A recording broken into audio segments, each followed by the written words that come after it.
Hello friends, welcome back to the channel. So this is Ankit and I am the faculty of Current Affairs and Static GK at Success Mantra. So guys, as you can see, आज हम लोग एक फिर से बहुत important video के साथ आए हैं. The topic for today is monthly dose. So basically, as you have already seen in the video first, where we interacted with the few of the points and we discussed all those points which are important for this particular month. Similarly, the September, this is the second part of September, and here again we'll be discussing few of the very important events which happened in the month of September, taking into account the considerations regarding all those kind of questions that can be formed from those particular events. So let's begin with the very first point. So the first point says Yoshihide Suga to succeed Shinzo Abe as Japan's Prime Minister. Yoshihide Suga has been elected as the new Prime Minister of Japan, overtaking from Shinzo Abe. So as you already know, Shinzo Abe was the Prime Minister of Japan, and he has also created a record of becoming the Prime Minister for the longest number of days in Japan. But because of his ill health, recently he resigned from the post, and in lieu of Shinzo Abe, the post was taken by Yoshihide Suga. So he was elected as the next Prime Minister of Japan. Let's read the point.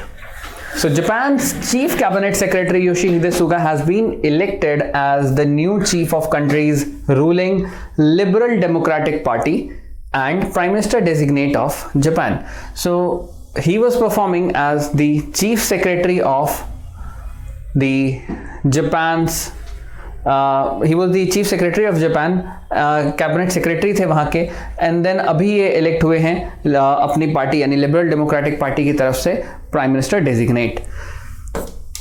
The 71-year-old will assume the charge of the office from 16 September 2020. तो अब ये वहाँ पर 16 सितंबर के बाद से prime minister बन चुके हैं. Suga received maximum vote of 377 of the 534 valid votes in the party election held to pick a successor to Prime Minister Shinzo Abe, who announced in August 2020 that he would resign from the post due to health problem. तो ill health की वजह से he has to resign. अब हमें यहाँ पर क्या क्या खास चीज़ देखनी है. So let's begin with the points. हमने कहा जापान में जो प्राइम मिनिस्टर डेजिग्नेट है वो चेंज हो गए हैं. अब नए प्राइम मिनिस्टर बन गए हैं योशिहिदे सुगा. इन्होंने जिसकी जगह ली है वो है शिंजो आबे. शिंजो आबे का record as already been discussed, longest serving prime minister of Japan रहे. बहुत प्रोग्रेस किया है जापान ने शिंजो आबे के ड्यूरेशन में. नाउ योशिहिदे सुगा को इलेक्ट किया गया है वहाँ की पार्लियामेंट में. जो हम कहें वहाँ की पार्लियामेंट, अब हर एक कंट्री की पार्लियामेंट का there is a name given to it. So Japan की पार्लियामेंट को हम लोग बोलते हैं नेशनल डाइट. तो Japan also follows the concept of bicameral legislature.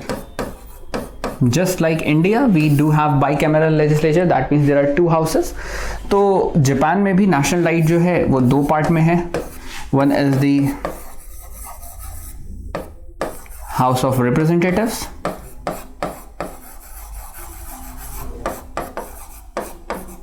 and then the other house is House of Councillor.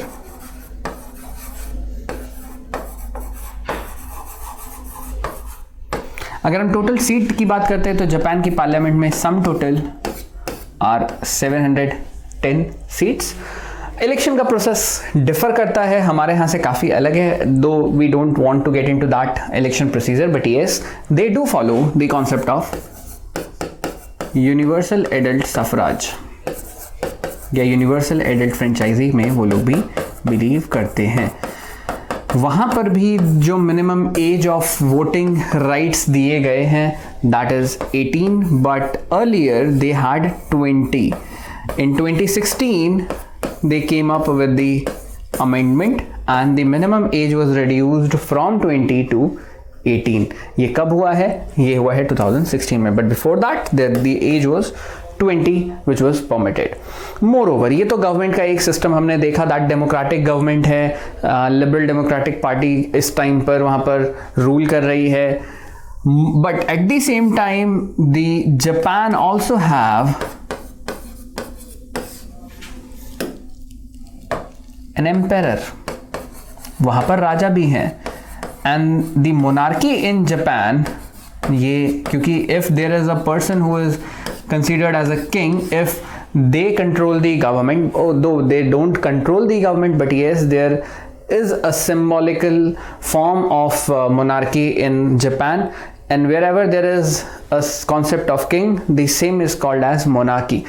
So the monarchy in Japan is world's oldest monarchy because लगभग it's been more than 14 centuries, लगभग 1400 साल पुरानी ये monarchy system वहाँ पर चलती आ रही है, and the present emperor in Japan is Akihito. So Akihito was elected in the year 2019 in the month of January, and before Akihito the king was, or the emperor was, Naruhito. So from Naruhito, Akihito taken over in the year 2019 and is currently functioning as the monarch in Japan. So I hope the point is crystal clear now. So that was about the concept of monarchy. यहाँ पर हम बात करें democracy. Democracy के form में there is a parliament in Japan. The parliament is called National Diet. National Diet comprises of 710 seats. Out of those 710 seats, it is being distributed into two different sections. Just like in India we have bicameral system. हमारे पास एक लोकसभा है, एक राज्यसभा है. Similar to that, उनके पास भी एक house of representative है और एक हाउस ऑफ काउंसिलर्स है. तो यहाँ पर भी सिस्टम बाई कैमरल ही है. एंड देन हमने बात की वहाँ पर भी इलेक्शन के सिस्टम में वोटिंग राइट जो है वो that has been given to those people who turned up 18 and more. So this is called the concept of universal एडेड सफरेज और यूनिवर्सल एडेड franchise. In India we do have the same concept. हमारे यहाँ भी 18 years is the minimum age. Earlier it was 21 but with an amendment it was reduce to 18. Japan में भी it was 20 but with an amendment it was reduce to 18. तो इतनी चीज़ें आपको जाननी थी इस पॉइंट के साथ. So let's move to the next point. Okay, one more thing, आप यहाँ पर एक थोड़ा सा ध्यान दीजिएगा. Shinzo Abe in the year 2019 organised a very important meeting in Japan in the city of Osaka. That meeting was called the meet of G20 nations, the head of the state of meeting of G20 nation, in which the Indian Prime Minister also took part because we are also a part of G20. So that was a very successful event that was organized by Japan last year. Now moving on to the next point. Next point says Harivansh Narayan Singh re-elected as the deputy chairman of Rajya Sabha. Harivansh Narayan Singh को दोबारा से deputy chairman of Rajya Sabha बनाया गया है.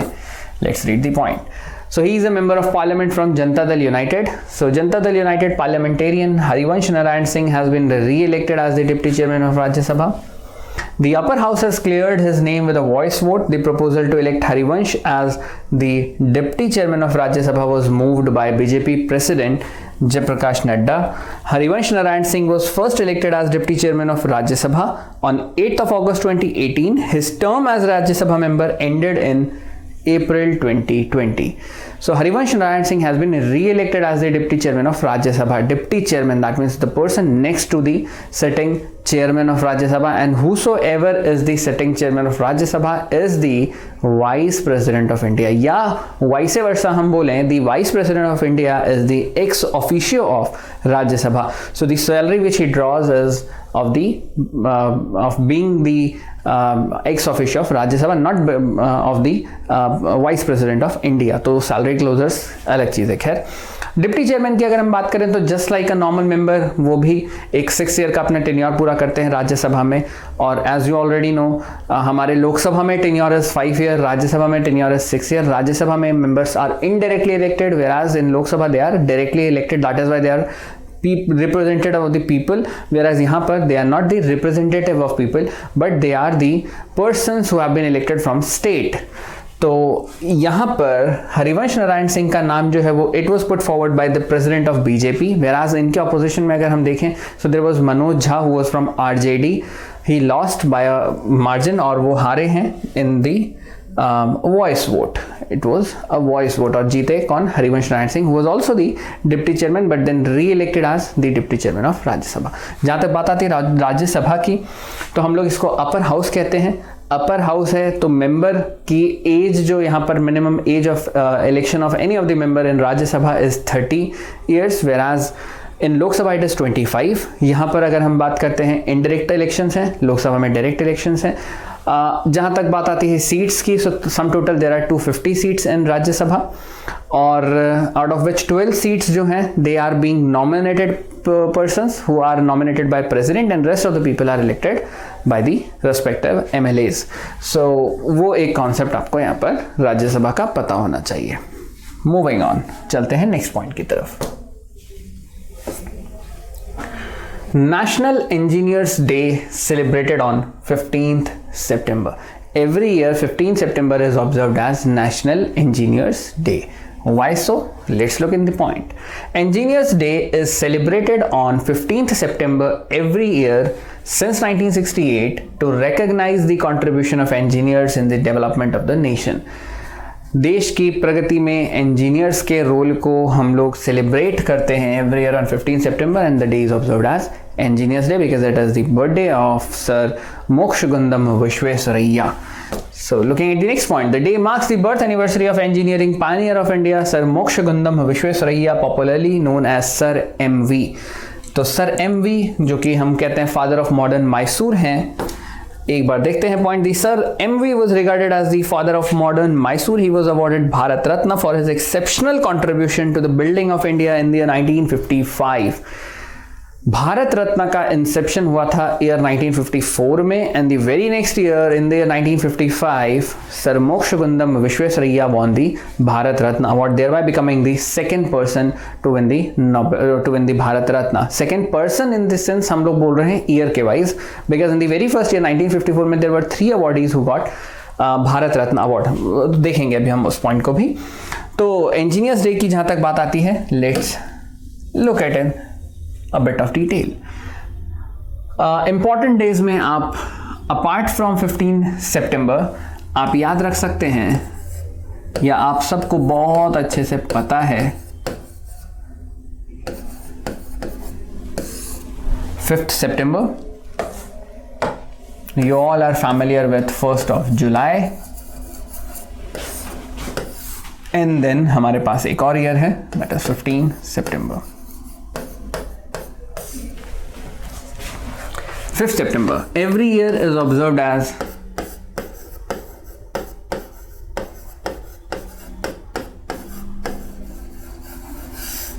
Teachers Day, observing the birth anniversary of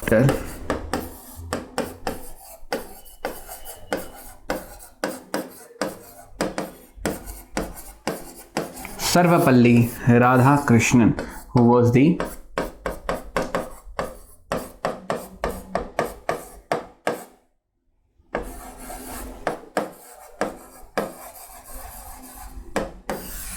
first Vice President of India as well as the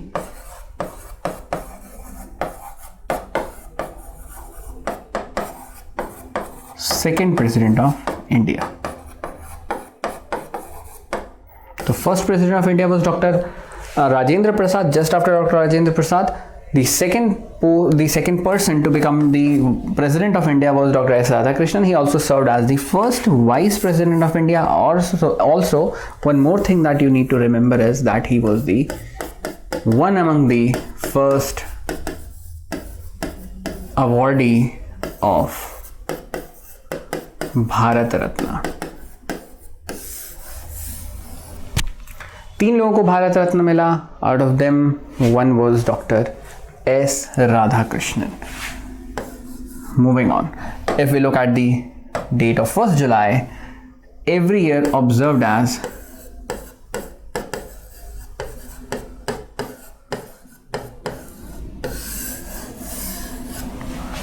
Doctors Day, CA Day भी होता है ये, डॉक्टर्स डे क्यों हम लोग मनाते हैं? Because on this very day one of the finest person doctor Bidhan Chandra Roy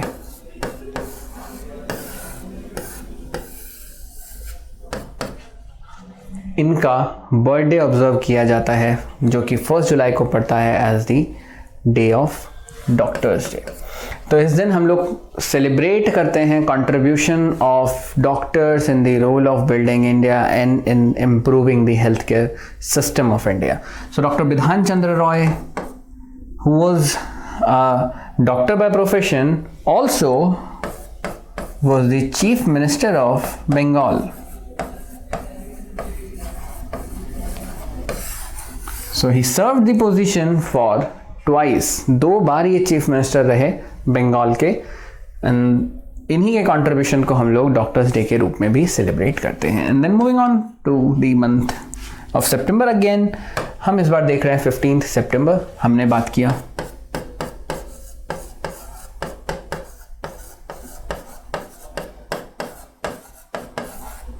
engineers day की। Engineers day as we already discussed, इस दिन बर्थडे होता है सर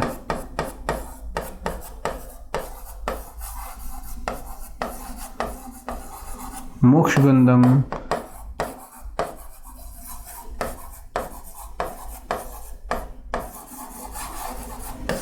विश्वेश्वरैया का birthday. So Mokshagundam Visvesvaraya one of the finest engineer of India, modern India के finest engineer के रूप में जाने जाते हैं। इन्हीं को हम कहते हैं father of modern Mysore.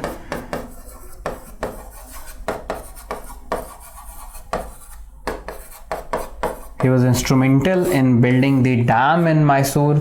Moreover, बहुत सारे टास्क इन्होंने उस रीजन में, पर्टिकुलरली मैसूर के बेल्ट में बहुत सारे डेवलपमेंटल टास्क किए हैं। दैट इज़ वाई इनके कंट्रीब्यूशन को सेलिब्रेट करना बनता है। And he was also an awardee of Bharat Ratna. Doctor BC Roy को भी भारत रत्न मिला था, डॉक्टर S राधाकृष्णन को भी भारत रत्न मिला था। बट देन हम जब भी फर्स्ट की बात करेंगे तो फर्स्ट में 3 ही नाम आपको ध्यान रखने हैं। दी very first person is Dr. C.V. Raman, Chandrasekhar Venkat Raman, who also got Nobel Prize for Physics. The second person is Dr. S. Radhakrishnan, the first Vice President and the second President of India. And the third person is Chakravarti Rajgopalachari, who served as the first Indian as well as the last Indian Governor General of Independent India. तो ये 3 नाम तो 1954 के Bharat Ratna awardees हैं। थोड़ा सा out of context है but important है, and rest of the 3 things आपको पता होना चाहिए। मूविंग ऑन, देखते हैं नेक्स्ट पॉइंट को।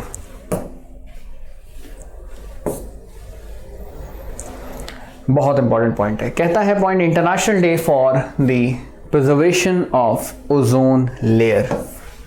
The United Nation observe 16 September every year as the international day for preservation of the ozone layer.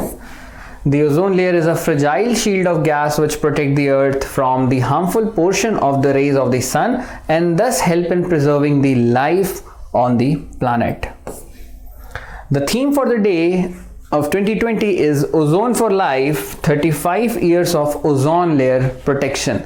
बहुत इंपॉर्टेंट पॉइंट है अगर हम एनवायरमेंटल टॉपिक के हिसाब से देखें तो सबसे पहली चीज आपको यहाँ पर ध्यान रखना है, हम बात यहाँ पर करने वाले हैं 1987 के एक प्रोटोकॉल की। सो बेसिकली इंपॉर्टेंस क्या, 1987 में there was a protocol which was signed called Montreal protocol. As the name suggest कि भाई ये हुआ कहाँ है, क्यूबेक में हुआ है, दैट मीन्स कनाडा में, मॉन्ट्रियल में हुआ है, तो कनाडा की बात हम कर रहे हैं यहाँ पर। और यहाँ पर मीटिंग किस चीज़ के रिगार्ड में थी, तो किस तरीके से we can control the harmful effect of the ozone layer depletion, उसको कैसे रिड्यूस किया जा सकता है, या सिंपल कहें तो ओजोन लेयर के डिप्लीशन को कैसे रिड्यूस किया जा सकता है। तो आप सबको पता है कि ओजोन लेयर का डिप्लीशन अगर होता है तो उसके लिए सबसे primary component was the CFC, ये सबसे कॉमन माना गया, क्लोरोफ्लोरोकार्बन, या जहां पर भी आपके पास हेलोकार्बन्स आएंगे वो कहीं ना कहीं आपके ओजोन लेयर को डिप्लीट करेंगे ही करेंगे। तो कहा गया जितने भी हेलोकार्बन्स होंगे वो उन सभी के प्रोडक्शन को रिड्यूस किया जाए, thereby decreasing their impact on environment. इस तरीके से हम ओजोन लेयर को प्रोटेक्ट कर सकते हैं। What is ozone layer? So primarily ozone जो है ये गैस है विच गेट्स कंबाइंड, ऑक्सीजन के 3 आइटम कंबाइन होते हैं and gives O3। This O3 का जब एक हम लेयर के रूप में बात करते हैं तो एटमॉस्फेयर में एक लेयर बनाता है O3, thereby protecting the harmful ultraviolet rays which is coming from the sun, और उसको अर्थ के सरफेस पे आने से बचाता है ओजोन का लेयर। इफ अगर ओजोन लेयर नहीं होगा तो क्या होगा, तो हमें स्किन के मल्टीपल डिसऑर्डर्स हो सकते हैं, स्किन कैंसर हो सकता है, ट्यूमर हो सकता है, आईज पे अगर इम्पैक्ट अगर पड़ा अल्ट्रावायलेट रेज का तो ब्लाइंडनेस हो सकती है permanent and can have lot many impacts. तो नेचर ने खुद ही अपनी एक शील्ड बनाई है, वो शील्ड है ओजोन की। तो ओजोन को प्रोटेक्ट करना is equally important, but because of the continuous use of halocarbon, CFCs या जितने भी हमारे हेलोकार्बन्स रहते हैं उन सब की वजह से कंटिन्यूसली अगर हम लोग इसको रिलीज करेंगे एनवायरनमेंट में तो O3 जो है उसकी लेयर डिप्लीट होती जाएगी और ओजोन लेयर डायरेक्टली अर्थ के ऊपर, जो UV रेज है वो डायरेक्टली अर्थ के ऊपर आएंगे। तो 1985 में रैटिफिकेशन हुआ था प्रोटोकॉल का, 1987 में प्रोटोकॉल साइन हुआ था और सभी कंट्री ने एक कमिटमेंट की थी that they will reduce the impact, they will reduce the production of the harmful hydrocarbons and ultimately इसको तो कर दिया गया बैन। CFCs की प्रोडक्शन को बहुत रिड्यूस किया गया है। आज के टाइम पे आप पहले जो अगर हम यूज देखें CFC का तो primarily it was used as refrigerant in your, जो हमारे रेफ्रिजरेटर्स होते थे इनमें ये यूज होता था, एयर कंडीशनर्स में हमारे यहाँ यूज होता था एज अ रेफ्रिजरेंट प्रोडक्ट। अब लेटर ऑन हमने उसको चेंज किया, आज हमारे पास R22, R132 ये सब फ्रेयॉन्स के कई सारे और वैराइटीज हम लोग अब यूज करते हैं, but we are not using CFCs right now. तो कहीं ना कहीं ये हमारे लिए रिडक्शन जो है वो बहुत इंपॉर्टेंट रहा। ओजोन लेयर प्रोटेक्ट हो रही है, रिवाइव हो रही है, तो वापस से UV रेज का इम्पैक्ट घट रहा है। मॉन्ट्रियल प्रोटोकॉल की एक और बहुत ही यूनिक, बहुत ही peculiar characteristic, if we look at one of the very important and peculiar characteristic about Montreal protocol is that till date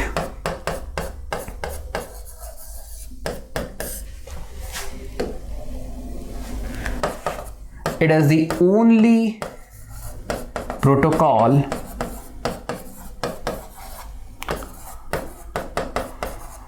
which has been ratified by each and every nation globally.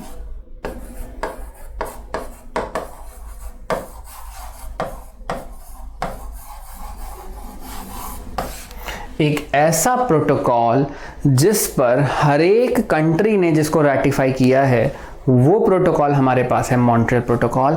And since हमने बोला कि 35 years of protecting the earth की अगर हम बात कर रहे हैं इसके थीम में, तो डेफिनेटली वो 35 इयर्स क्यों कह रहा है। Present year is 2020। हमने बोला कि इसका रैटिफिकेशन या सिग्नेटरीज जो हैं वो 1985 में सिग्नेटरी को क्लॉजेस पढ़ाकर वो सिग्नेटरी बनाया गया था। तो 1985 से आप आज तक की बात करें तो there are 35 years and that is why theme इसी पर बेस्ड है। तो ये आपको बहुत इंपॉर्टेंट चीज जाननी थी regarding Montreal protocol. Montreal the city is in Canada. So ozone for life, 35 years of ozone layer protection is the theme of this particular day. 16 सितंबर वो दिन था जब ये रैटिफिकेशन हुआ था और हमने मनाया इस दिन को international day for the preservation of ozone layer. Now let's move to the next point. So here is the next point which says Fiumicino Airport awarded world's first 5-star anti-COVID award The Fiumicino International Airport in Rome, Italy has become the first airport in the world to be certified with COVID-19 5-star airport rating from Skytrax, a UK-based airport and airline review firm. Next point देखते हैं. FCO, also known as the Leonardo da Vinci International Airport, is the busiest airport in Italy.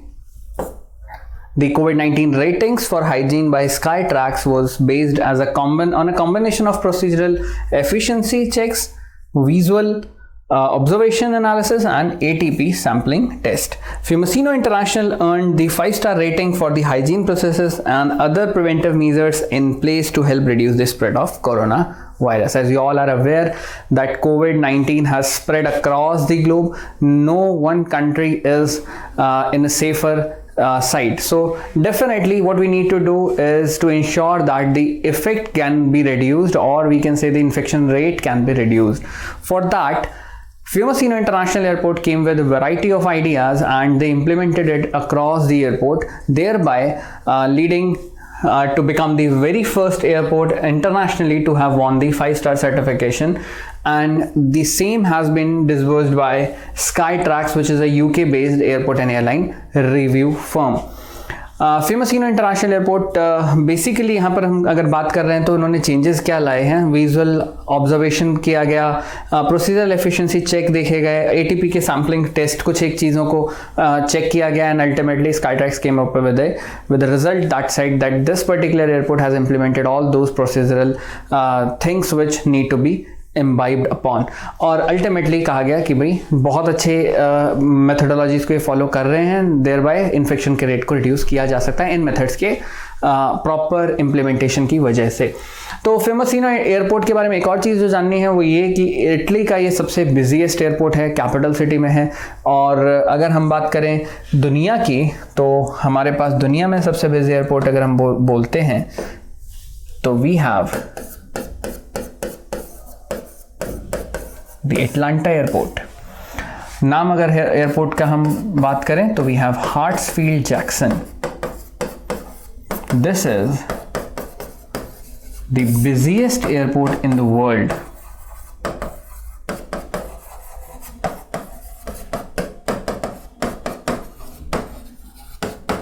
in terms of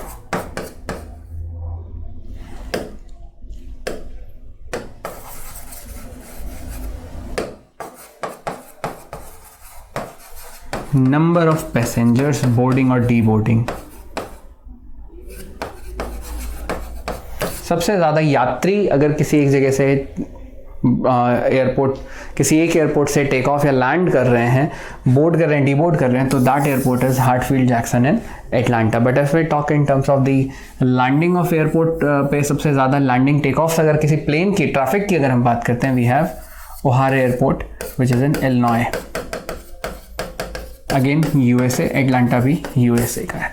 तो ये सब rating वगैरह की अगर हम बात करें तो that rating is given by airport council international. यही वो फर्म है जो कि ये सब चीज़ों को, डेटाबेस को कहीं ना कहीं रिपोजिटरी पूरी मेंटेन करती है. तो that organisation is airport council international. Moreover one more organisation is there which is in the task of overall development of the air routes, the formation of new air routes, investigation of air accident, and that organization is called ICAO. That means International Civil Aviation Organization. When we'll study the part of United Nations, we'll definitely get into the details of ICAO also. So now let's look the next point. So the next point says 10th meeting of BRICS National Security Advisors. The 10th meeting of the BRICS High Representative on National Security was held virtually. The 10th meeting of the NSAs was hosted by the current chair of BRICS, that is Russia. National Security Advisor Ajit Doval represented India in a virtual meet of top security officials from Brazil, Russia, India, China and South Africa grouping. ठीक है, BRICS की बात यही है. Then the participant exchanged views on combating the terrorism and extremism besides deliberating on the global and regional security issues. तो बहुत important point बात कर रहा है BRICS national security advisor meet के बारे में। नेशनल सिक्योरिटी एडवाइजर्स हर एक कंट्री के पास हैं। तो जो ब्रिक्स नेशंस हैं, that means the group of nation comprising of the 5 important countries which says BRICS, that means Brazil, at present is headed by the head of the state, जो कि वहां पर है प्रेसिडेंट, और वो है जैर बोल्सोनारो। हमारे लिए जानना इसलिए ज़रूरी है because in the 2020 he was the chief guest, or you can say the guest of honor on our Republic Day parade. Russia आर से आ गया आपके पास। Again head of the state सब जानते हैं, व्लादिमीर पुतिन है यहाँ पर। हमारे यहाँ हमारे मोदी जी हैं, मोदी है तो मुमकिन है। देन चाइना के पास we have the Xi Jinping, जो कि वहाँ के हेड ऑफ द स्टेट हैं। अगेन वहाँ पे प्रीमियर प्रेसिडेंट हैं शी जिनपिंग वहाँ के। और साउथ अफ्रीका के पास हैं साइरिल रामाफोसा। इन 5 लोगों की head of the state meeting जो है वो तो नहीं हो पाई है, वर्चुअल मीट ज़रूर होगी। तो ब्रिक्स नेशन की जब भी बात आती है तो हम लोग बोलते ही हैं कि भाई ये कंट्रीज़ वो हैं, वो ग्रुप है जो कि 21st सेंचुरी में सबसे ज़्यादा डोमिनेंस रखेगा इस पूरे प्लानट पर। और हम जब भी फॉर्मेशन की बात करते हैं ब्रिक्स की, तो ब्रिक्स का predecessor was BRIC. BRIC was formed in 2009 but with an addition of South Africa in it. Republic of South Africa इसमें जुड़ गया in the year 2010 and we had BRICS by then. BRICS के साथ एक और जो important चीज़ याद रखनी है, वो head of the state meeting तो अभी नहीं है। सो NSA की मीटिंग ज़रूर हुई है। सिक्योरिटी को लेकर कई सारे इंटरऑपरेबिलिटी से लेकर कई सारी चीज़ों पर डिस्कशन हुआ कि किस तरीके से हम एनहांस करते हैं ओवरऑल कर सकते हैं ओवरऑल सिक्योरिटी को बिटवीन दीज 5 कंट्रीज। एक म्यूचुअल अग्रीमेंट हम इस पर साइन करें दैट किस तरीके से चीज़ों को समराइज किया जा सकता है सिक्योरिटी के पर्पस में, और बेटर एक अंडरस्टैंडिंग डेवलप की जा सकती है।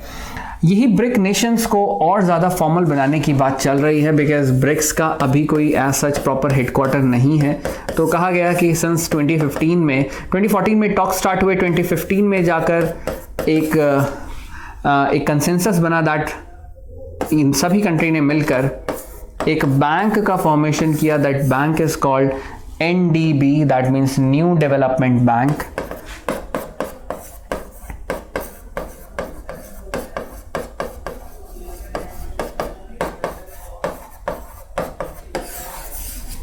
This New Development Bank at present is headquartered in Shanghai, that means China.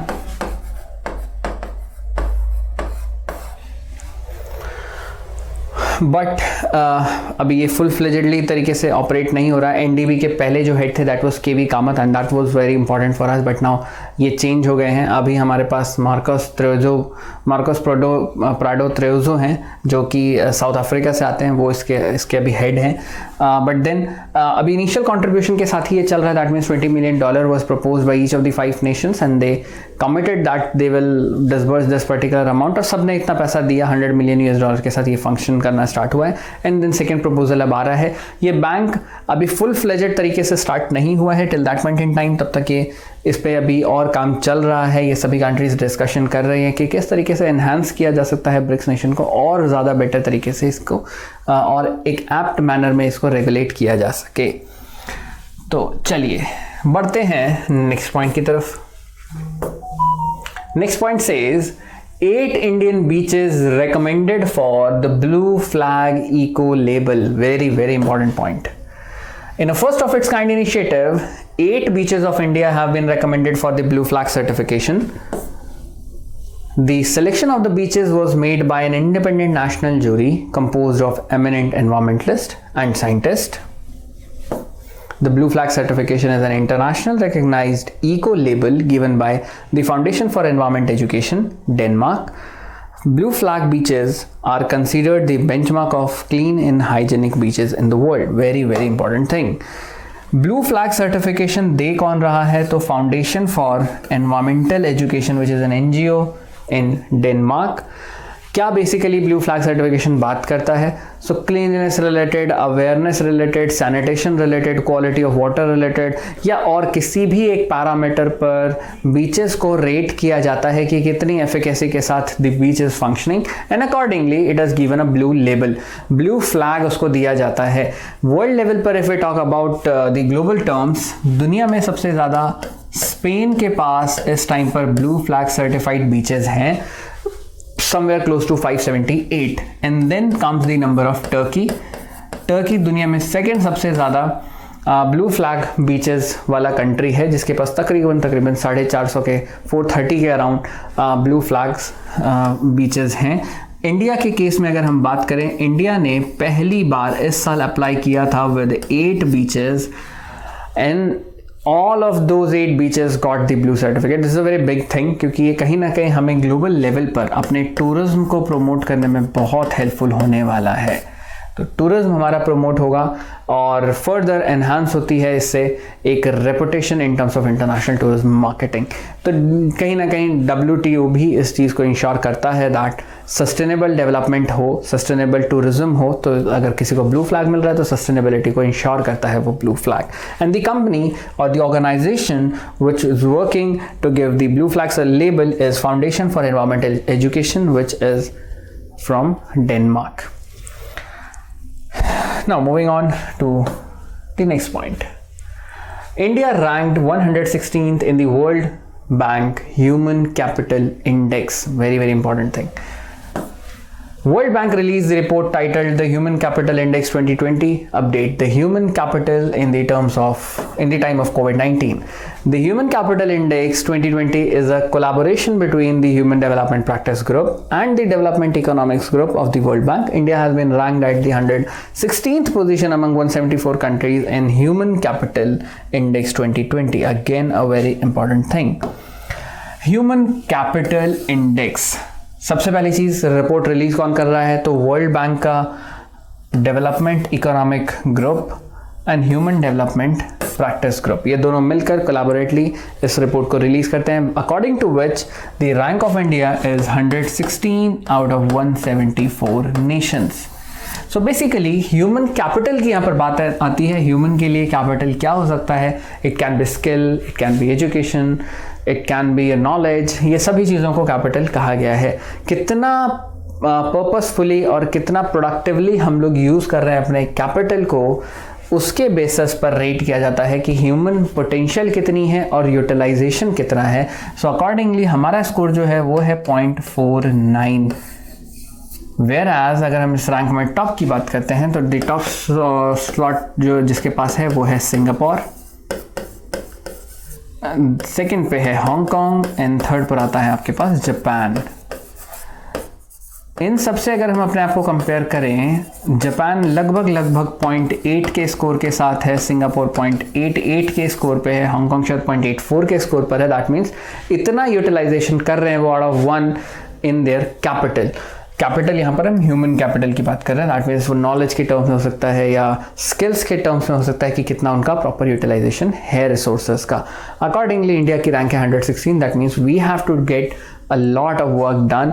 Especially यहाँ पर अगर इस रैंक को कोई चीज़ हम कहें डायरेक्टली अगर इम्पैक्ट कर सकती है, वो होता है गवर्नमेंट के सक्सेसफुल स्कीम्स। अगर गवर्नमेंट स्कीम्स को सक्सेसफुली इंप्लीमेंट कर पा रही है, thereby definitely our score will rise. Be it national education policy का प्रॉपर इंप्लीमेंटेशन हो, आत्मनिर्भर भारत स्कीम का प्रॉपर इंप्लीमेंटेशन हो, नेशनल न्यूट्रिशन मिशन और वी कैन से पोषण अभियान का प्रॉपर इंप्लीमेंटेशन हो, या जो भी स्कीम्स डायरेक्टली कहीं ना कहीं ह्यूमन रिसोर्सेज को टारगेट करके बनाई जाती है, उन सभी का अगर प्रॉपर यूटिलाइजेशन होता है या प्रॉपर एक चैनलाइज किया जा सके स्कीम को, तो ये डेफिनेटली स्कोर हमारा इंप्रूव और ज़्यादा करेगा and will be a highly efficient country. Okay, so with this the video is over now and I hope आपको ये सारे पॉइंट्स बहुत क्रिस्टल क्लियर तरीके से समझ आए होंगे। And if you like this video, do give it a like, subscribe to our channel, and then definitely share it with your friends who are also preparing for the entrance exam. So with this, we'll close our video for today. Thank you. Stay safe. Have a great day ahead. Bye-bye.